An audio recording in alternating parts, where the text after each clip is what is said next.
If you're still working, how long do you expect to work? Today we're going to talk about why your expectations are probably wrong and why you need to think differently.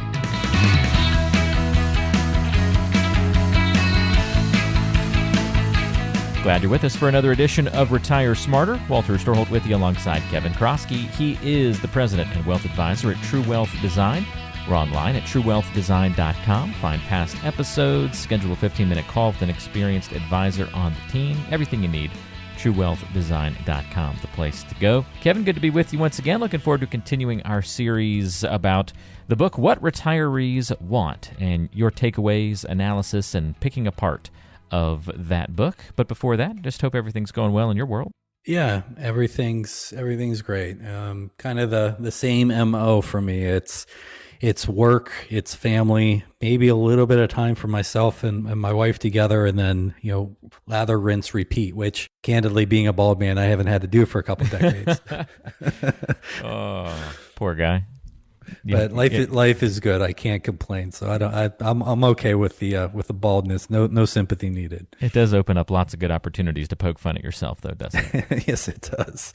It does. Well, fantastic. Well, we set the stage in our previous episode, the first one of the new year, about this book that you've spent some time reading through, making your way through, What Retirees Want, and picking apart little different parts of the takeaways and the ideas in this book. And we know some things you're going to agree with, some things you'll like or might pique your interest to talk a little bit about. Some you're going to disagree with and maybe explain some reasons why. And I'm looking forward to today's breakdown. Yeah, you got it. So, in the first episode, we really just kind of set the stage for more of a history of retirement. And one of the key takeaways, I would say, is that really the increasing wealth that we've had as a society and the people within it have experienced, as well as, and relatedly to it, the increasing longevity that we have has just really changed the amount of time that we have in retirement and what we can do with it. So we have this new time affluence. And so today we're talking about work and retirement, which, on surface may sound a little bit contradictory, right? I mean, hey, what do you mean work and retirement? I've retired. I'm not going to do that any longer. But one of the really key themes in the book, and it definitely is becoming increasingly so, I would say, in general, but is about, working in retirement, people expecting to work in retirement, people that are working in retirement, what they're getting from it. The book goes into illustrating a few companies that actually have programs where it's more of like a phased retirement approach, which definitely seems forward thinking, but definitely not commonplace at the same time in our society today. But the expecting to work in retirement, the book goes on to say that more and more people are expecting to work in retirement. And one of the things that I'll take slight issue with is expectations are just that. It may not match actuality. A common thing that you'll hear related to investing is, and I'm sure we've all heard this on the news, about like consumer sentiment. So the University of Michigan will poll people about how they feel and, are they optimistic or pessimistic or what have you. But rather than how they feel, I would say, and what research on this has proven, is what people actually do is more meaningful and may not match up. So while the book talks about, people that are still working are expecting to work more and work longer, candidly, EBRI, or Employee Benefit Research Institute studies that measure both the expectations as well as the actualities consistently finds that candidly isn't the case. And I'll reference a few stats from a recent study. And this, I intentionally picked pre-COVID just because that's, to make a drastic understatement, COVID has been a bit of a monkey wrench in all these sorts of stats. And we'll see how things, kind of get back to some sort of normality or not post-COVID. But, in 2019, and this survey, in case anybody wants to take a look at it for themselves, it was EBRI's Retirement Confidence Survey, or RCS for short.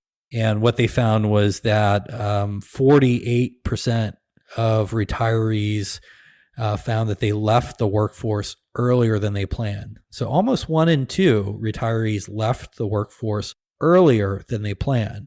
So said another way, hey, maybe you're 60, you're at a point in life where, you're probably making more money than you did before.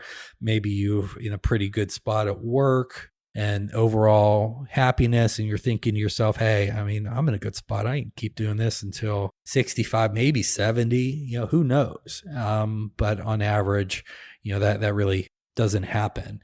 I'm curious. Well, so if about half of the people while they're working think they're going to work longer than they actually do, what do you think are some of the reasons why they don't work as long as they think that they're going to? Some of the reasons why they don't end up getting there? I think a lot of people have expectations before they actually do the math, right? So like you maybe haven't been motivated to actually run the numbers yet. And so your expectation is just maybe kind of like worst case scenario. And then once you actually run the math, you get more confidence and you can move away from that. You can move more toward the mean and further away from that extreme solution of the negative side. Oh my gosh. Can we do an egghead alert for you? Egghead alert. You just used I almost dropped a reversion to the mean mention there. I'm having a positive influence on you, Walt. I love it. I got to pull out a Kevin phrase here. You're supposed to balance me. I don't know if this is a good thing, actually. You're bringing up the floor. You're bringing up the floor. The intelligence of the show. I prefer raising the roof. That sounds more fun. But you're right.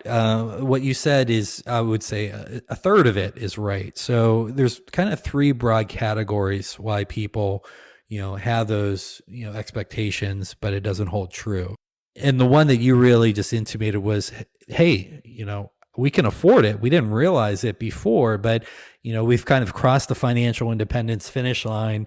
I'm truly working right now because I want to, not because I financially have to. And hey, I just decided I'm not going to do it anymore for whatever reason. So that's about a third of it. Any guess on the other 2/3? I would imagine some people get forced into a change, right?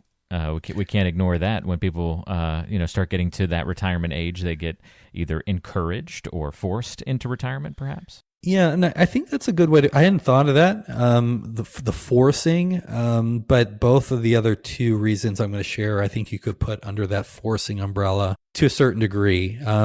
And the other two items, and all of these, whether they can afford it or the other two I'm going to mention, are all about a third of the reasonings that people provide. But a company change, I can think of, kind of maybe the standard sort of like downsizing or something like that. Maybe there's a buyout or a merger and, jobs are eliminated. I can think of one client specifically, he's does pretty well. He's a director level position at a Fortune 500 company, and he has a boss that has just really changed his satisfaction. And so maybe that's a company change, and hopefully that relationship improves or changes. So, he gets more satisfaction. The company change, that could be a forcing to a large degree, or hardship is kind of the other general category that the survey talks about. And this could be, your own health, your spouse's health, hopefully not the health of a child, it'd be somewhat tragic. Or it could even be, and you see this increasingly, but people retiring because they want to take care of their parents, their elderly parents to a certain degree. And certainly women are much better creatures when it comes to this than us men. But I call it a family circumstance, health, something along those lines. So I guess you could say that's a hardship in some fashion, but hardship, company change, and they can afford it are kind of the three broad categories. And I started doing educational workshops on retirement planning back in 2008. And literally I would review this research every year and I would talk about it, and it literally hasn't really moved. Again, we'll see what happens kind of post-COVID. We're in a bit of a weird period, but expectations are not the same thing as actuality.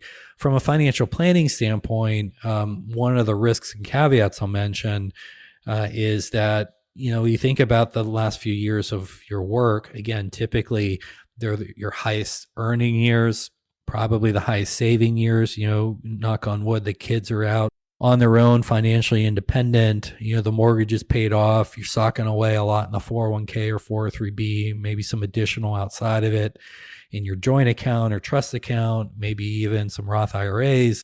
And if you're banking on those high earning, high savings years and thinking about it, you can do it until you're 65 or 70. Well, you have to be careful there. I wouldn't plan on an aggressive financial makeup strategy or catch-up strategy to become financially independent.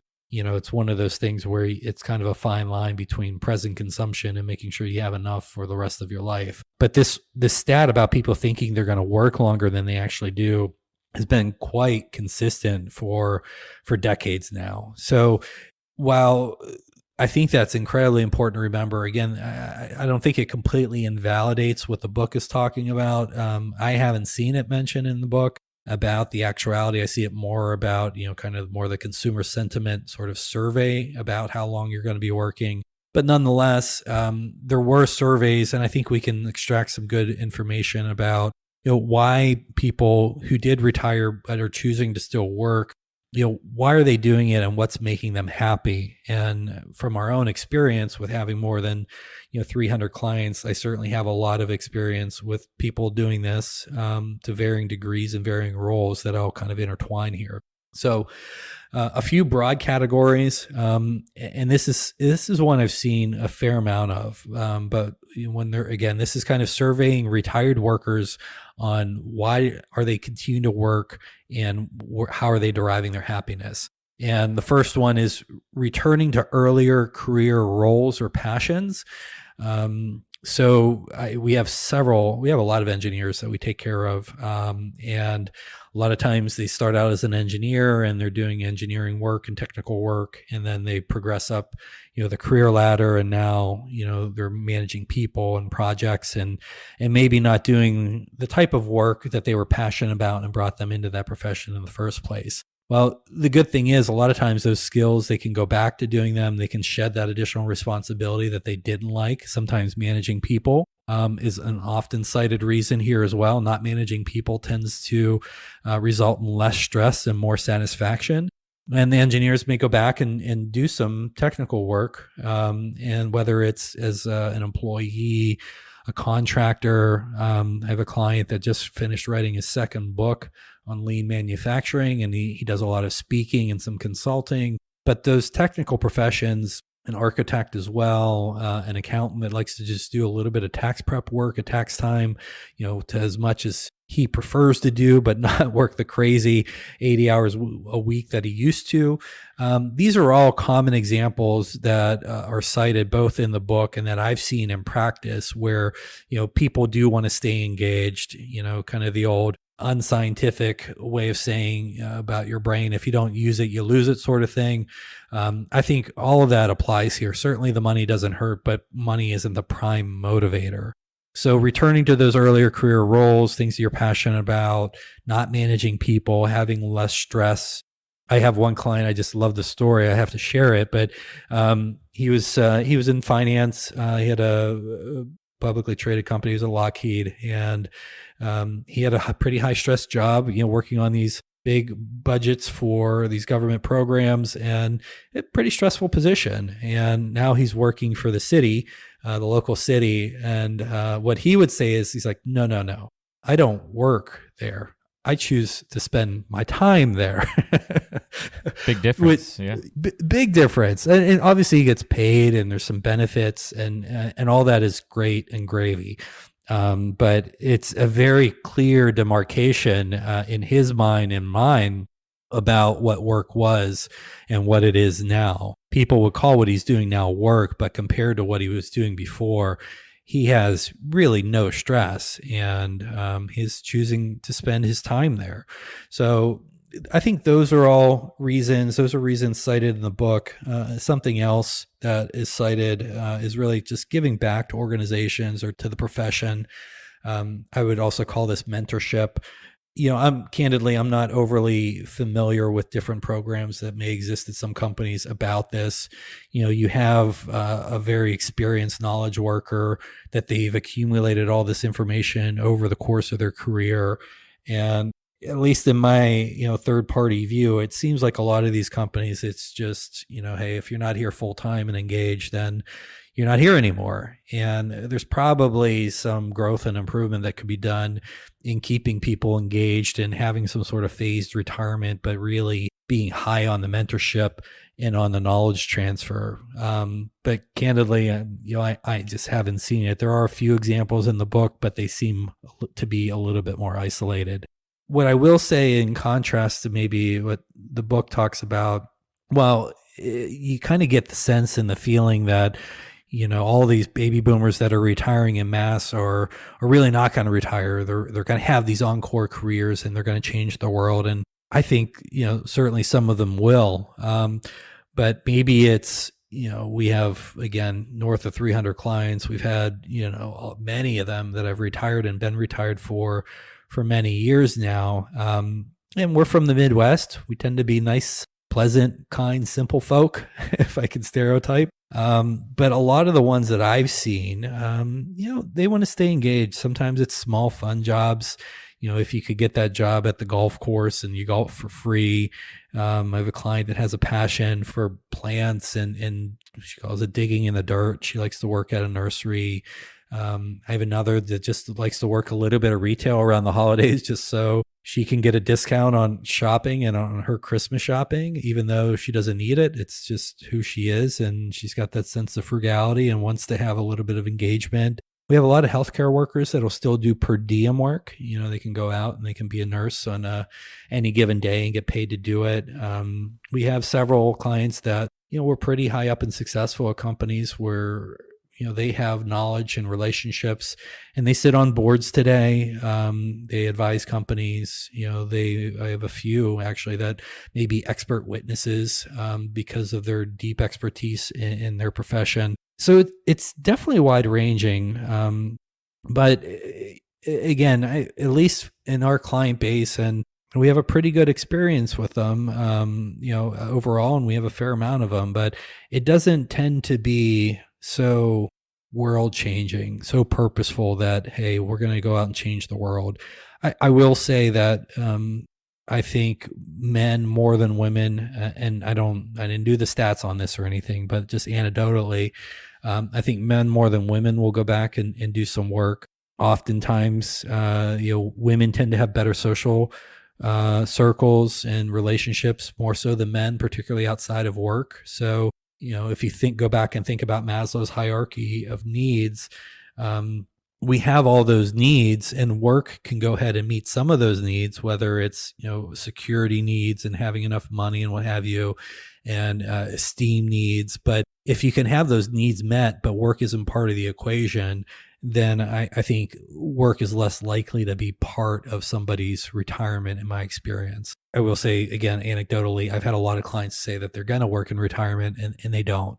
And that could be for a multitude of reasons. But I think if I kind of look back and think about the takeaways from this, the expectations about how long you're going to work are important. Most people do not work as long as they think they're going to work. It tends to be, 3, 4, 5 years shorter. But I do think it's going to continue to evolve and change, as we have increasing wealth, we have increasing longevity, and we have this increasing time affluence. I think there's going to be more opportunities for people to be involved in some way. And if you can do work that you're truly passionate about and enjoy, but still have the freedom to go ahead and experience your time affluence in ways that are meaningful to you and not be constrictive as it may have felt while you're working full time, I do think it's natural to expect that more and more people are going to be working. I just don't see maybe necessarily a ton of encore careers to the extent that the authors convey in the book. Interesting to hear that. It's almost like it's just the shift in focus away from career and more to just something simpler, whether that be volunteer work or whether that be a job or, like you said, just decreasing the roles and responsibilities. It just seems like there's a refocusing of simplicity. And then there's a wide variety between how that plays out from client to client.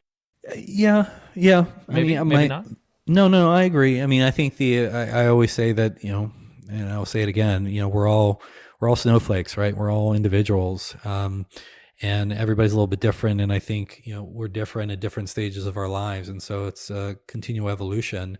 And I mean, I think that's a good thing. I mean, if you're stagnant, that that might be a little bit more challenging as you age and things keep changing around you. So to be dynamic is probably a good thing. But yeah, I mean, I think business owners are maybe a little bit more uniquely positioned to experience this while they're working. You can think of as a business owner, you could potentially hire some additional people and change your role so you can spend more time in those passion areas, maybe more easily versus if you were kind of a W-2 employee at a company and didn't have full autonomy over what the roles and responsibilities were like. But it's going to keep changing for sure. And I think the baby boomers, no doubt, will continue to make an impact. But I think increasing longevity, increasing wealth, technological changes, all this are going to continue to impact how we're going to live, not only our daily lives, but certainly the time influence throughout our retirement years. It's very interesting to dive deep into this conversation today, Kevin. And even though I'm a little bit a ways from retirement, it gets my wheels turning already thinking about, what you would want to do to shape that, how you would spend that time, what it would look like to move away from the current career and do, something a little bit different in retirement, and what choices you would make, and what are the different influences. I'm sure this gets the wheels turning for a lot of people as they listen to the show today. So yeah, what I would say is maybe a pragmatic takeaway is it's certainly good to have a plan.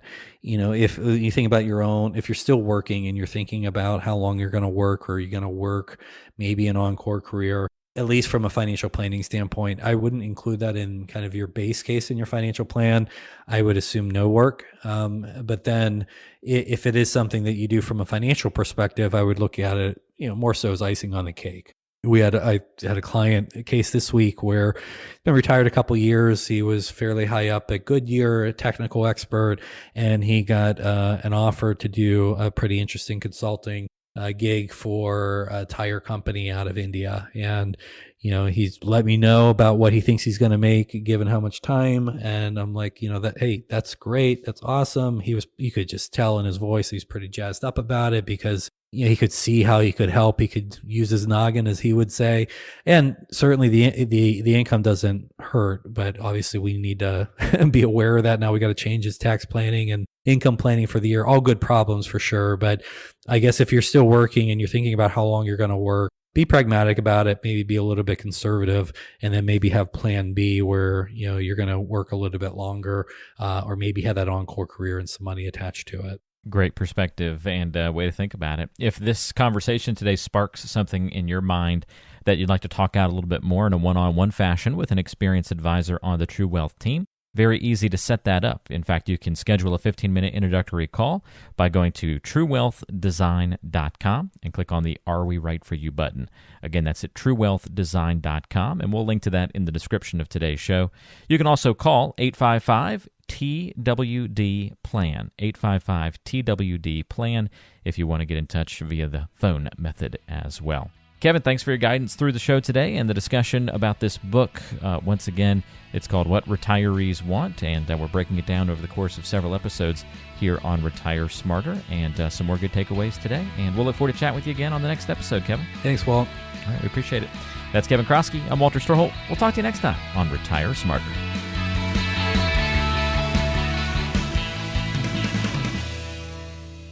Information provided is for informational purposes only and does not constitute investment, tax, or legal advice. Information is obtained from sources that are deemed to be reliable, but their accurateness and completeness cannot be guaranteed. All performance reference is historical and not an indication of future results. Benchmark indices are hypothetical and do not include any investment fees.